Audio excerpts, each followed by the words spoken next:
الرباط وعضو المرصد المغربي لمكافحة التشهير والابتزاز، وأحد أكثر وأشهر المحامين المترافعين في قضايا التشهير ضد المغاربة، سواء تعلق الأمر بالأشخاص أو بالمؤسسات.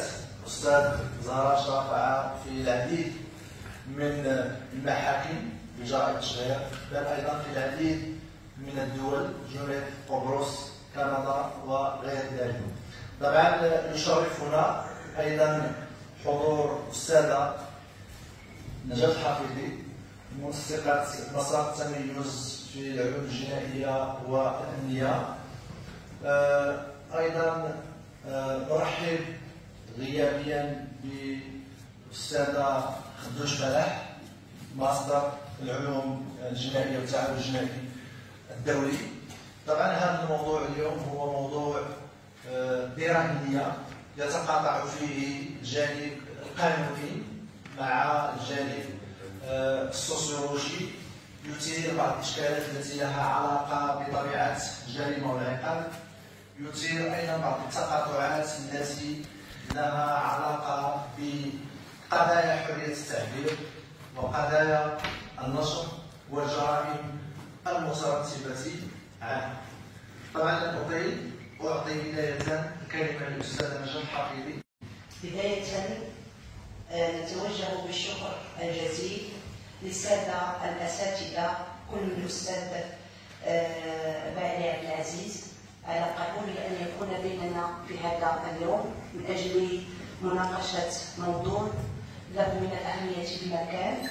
كما نرحب بالأستاذ عبد الفتاح زهراش، وهو من الأساتذة المحامين الذين لهم باع في علاقتهم بهذا الموضوع، ويتعلق الأمر بجرائم النشر بين القانون والممارسة.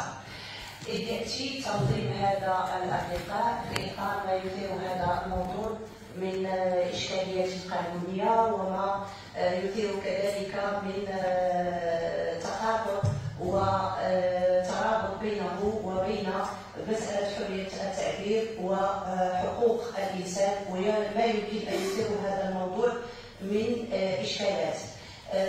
كما لا يفوت لي أن أرحب بالطلبة الأعزاء الذين أبوا إلى أن يكونوا معنا.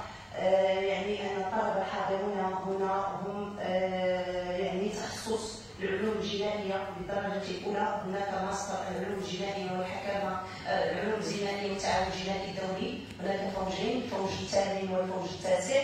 ثم هناك طلبة في مسار التميز للعلوم الجنائية والحكامة الأمنية، إضافة إلى طلبة ماستر المتعلق وهو المنظم لهذا اللقاء، وهو ماستر الإعلام والاتصال.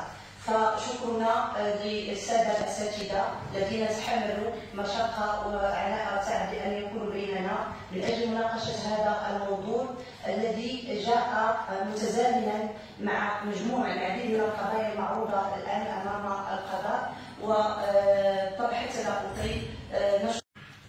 جد سعيد أن أتواجد في رحاب كلية العلوم القانونية والاقتصادية والاجتماعية بسطات.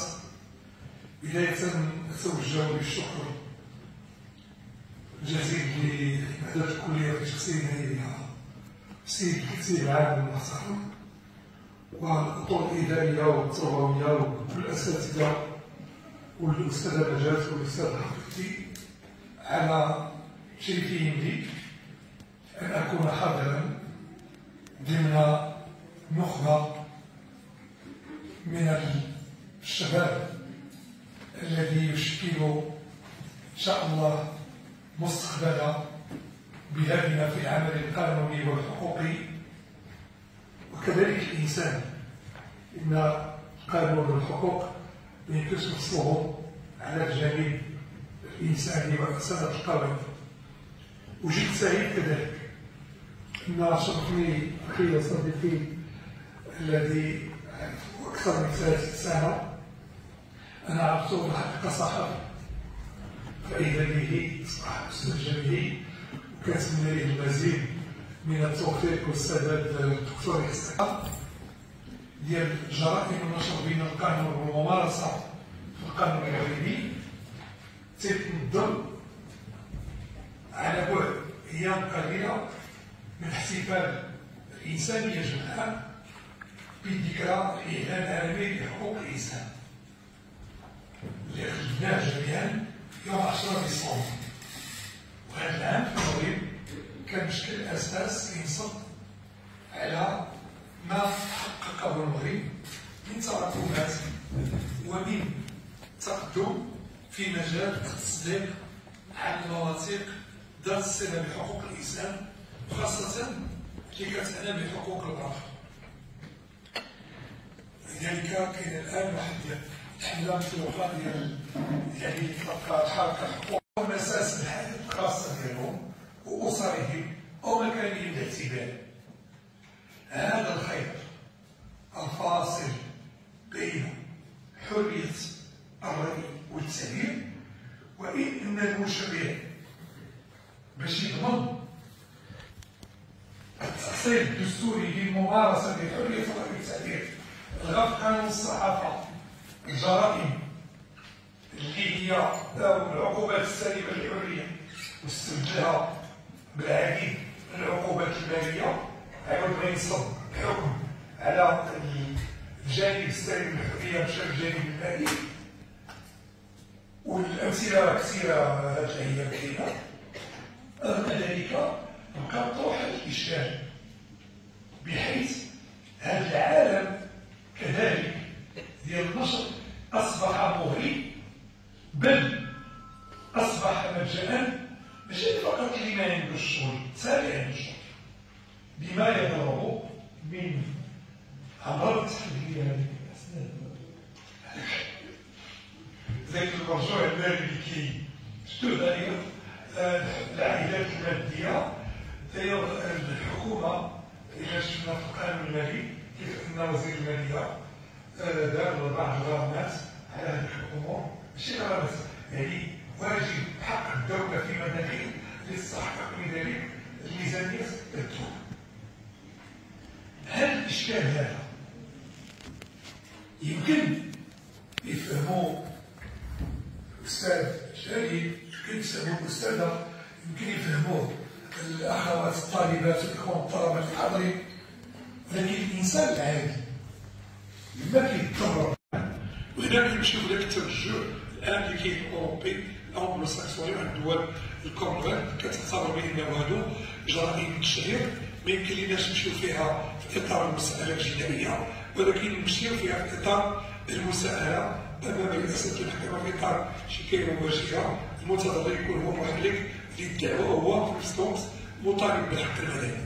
ولكن هل هذا كافي للتقليص مما كنعيشوه اليوم؟ اليوم الظاهرة أنا السيد الوكيل استفحلت بشكل كبير، مبقاش كتقيس القانون ولا في نقاش لا مع سيدي العام ولا كثير على الأساتذة الأجلاء. أهم شيء وأحسن شيء درتوه اليوم مناسبة الأيام أو اليوم العالمي لحقوق الإنسان هذا الموضوع هذا، لأنه يعني المسؤولية جسيمة على الطالبات والطلبة في نقل هذا النقاش إلى الأسر وإلى المجتمع.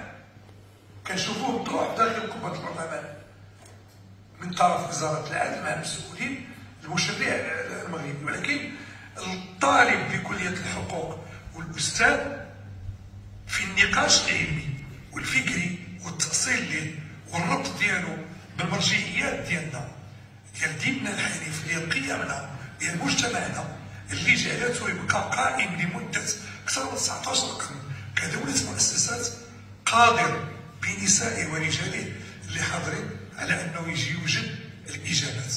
وفي هذا الإطار أنا كنقول آن الأوان لبعض المؤسسات باش يتم إعادة النظر فيها، وإن هي مؤسسات دستورية وتعاد لها الصلاحيات ديالها، خاصة المجلس الوطني للصحافة.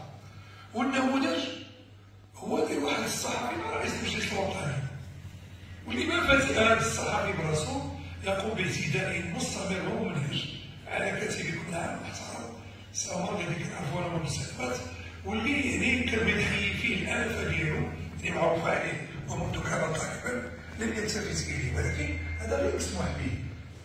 اليوم إلى المشرع داو قانون الصحافة ودار المجلس الوطني للصحافة باش يحل محل المحكمة، ومنين تشوفوا رئيس المجلس الوطني للصحافة كيمشي مع الصحفي عنده قضاء، اش غادي يقول الكاتب العام، اش غادي تقول ديك الطالبة اللي تبع ليها، اش غادي يقول داك الفلاح، اش غادي يقول داك الشرطي، اش غادي يقول داك الطبيب اللي غلط في واحد العملية ومشى شهر به وضرب ليه المسار المهني ديالو كذا، واش غادي يقولوا الاخرين؟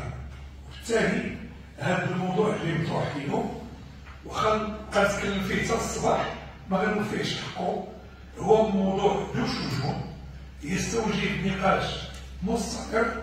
اقترح على الدكتور الحفيظي والاستاذه نجاة يعني هذه تكون بدايه لنقاش يبقى مفتوح، ولماذا يكون السبق لكليه العلوم القانونيه والتصرف الاجتماعيه بالسطات ان تنجز كتاب ابيض على جرائم النشر والتشهير كيف هي في القانون كيف هي في نفسه، ويكون من اولى الكتب اللي تقدم للمؤسسات التشريعيتين لا سيما هما بصدد التفكير في اعاده النظر في القوانين الناظمه لهذه الافعال سواء على مستوى القانون الجنائي او على مستوى القوانين النفسيه.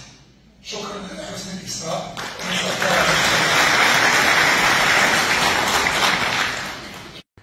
أود في البداية أن أتقدم بالشكر الجزيل لكلية الحقوق السطات في شخصية العامل بالنيابة والسيد الكاتب العام وباقي الحقوق الإدارية والتقنية.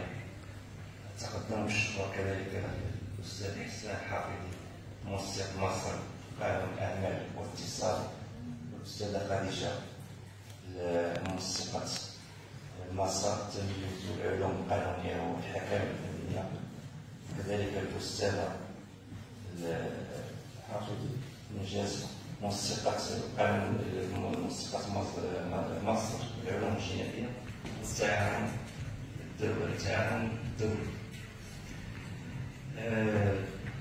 أشكرهم جميعا على هذه الدعوة الكريمة، ولم أكن لأتردد في القبول تجديد اللقاء بالكلية لأنني أعتقد دائما على أن الكلية لها فضل علينا إذا كنا قد وصلنا إلى ما وصلنا إليه في مصالحنا الشخصية والمهنية فذلك بفضل أساس الأجيال.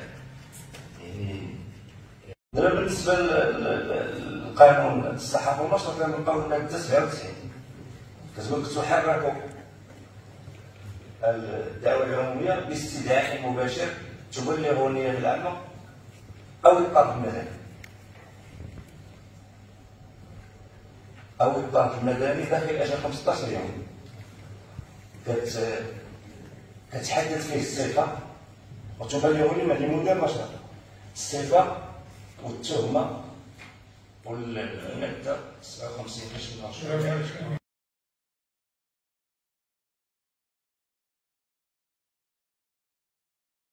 اولا انا جد سعيد نتواجد في الكليه ديال الحقوق بمدينه السطات ضمن ثله من الطلبه والطالبات والاساتذه المحترمين، ومن اجل مناقشه موضوع ذو راهنيه الجرائم ديال النشر بين الممارسه والقانون، خاصه ما نعيشه هذه الايام في وسائل التواصل الاجتماعي وما تستلزمه القوانين من إعادة النظر في إطار دائما ربط المسؤولية بالمحاسبة وفي إطار الحفاظ على المكتسبات التي حققتها البلاد لا على مستوى الدستور لترسيخ حرية الرأي والتعبير ولا على مستوى ما حققه الجسم الصحفي من مكاسب في مؤسسات معنية بتنظيم الحياة ديال هؤلاء المهنيين من العاملين في هذا الحق. بطبيعة الحال الموضوع ماشي سهل.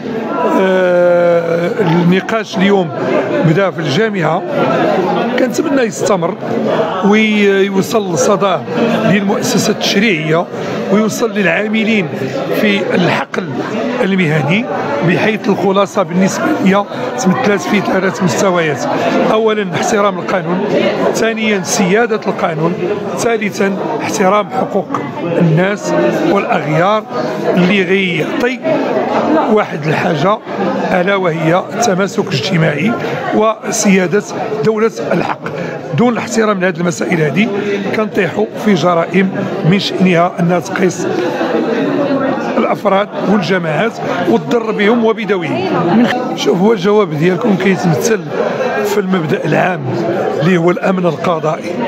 حنا يمكن لنا نكونوا معتزين بما حققته بلادنا ولا بالدستور اللي جعل من القضاء سلطه اولا مستقله اللي كتحقق شروط المحاكمه العادله وتتحقق الامن القضائي. وتحقيق الامن القضائي هو اللي من شانه الحفاظ على هذه القيم وهذه الحقوق اللي كتكفلها المواثيق الدوليه حقوق الانسان، واللي كيكفلها الدستور على راسها حريه الراي والتعبير.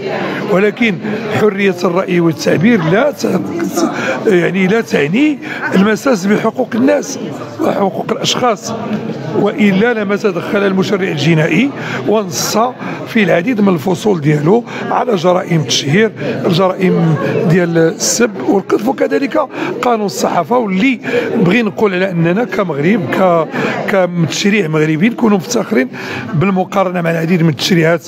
يعني المقارنه انه المشرع المغربي الغى كل الجرائم الماسه بالحريه.